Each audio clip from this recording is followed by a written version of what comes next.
Comment déterminer la forme de votre visage? Partie 3 sur 3. Reconnaître les principales formes de visage. Reconnaissez un visage ovale par son rétrécissement progressif. Si votre visage est oblong, mais dont les lignes rétrécissent régulièrement du front vers le menton, alors vous avez un visage ovale.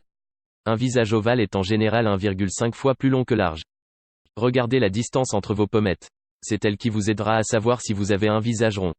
Avec un front et des mâchoires arrondies, avec la plus grande largeur du visage au niveau des pommettes, vous avez de grandes chances d'avoir un visage rond. Un tel visage a une longueur, de la base des cheveux au menton, et une largeur, de l'extérieur d'une pommette à l'autre, quasiment identique. Voyez si vous avez un visage en forme de cœur. Pour cela, vous devez avoir un front large et une mâchoire étroite. La partie du visage la plus large se situe donc au niveau du front et la largeur va en diminuant progressivement vers le menton. Le front est donc plus large que la partie des pommettes, elle-même plus large que le bas du visage. Dans ce genre de visage, le menton est parfois même pointu. Voyez si vous avez un visage en forme de losange. Pour cela, vous devez avoir des pommettes écartées et un front et des mâchoires resserrées. En somme, le visage est resserré en haut et en bas et large au milieu. Sachez reconnaître un visage oblong. Pour cela, vous devez avoir le haut de la tête et le bas du visage arrondi. Entre les deux, les côtés du visage sont verticaux et parallèles. L'écartement entre les tempes et le haut de la mâchoire inférieure est à peu près identique. Voyez si vous avez un visage carré.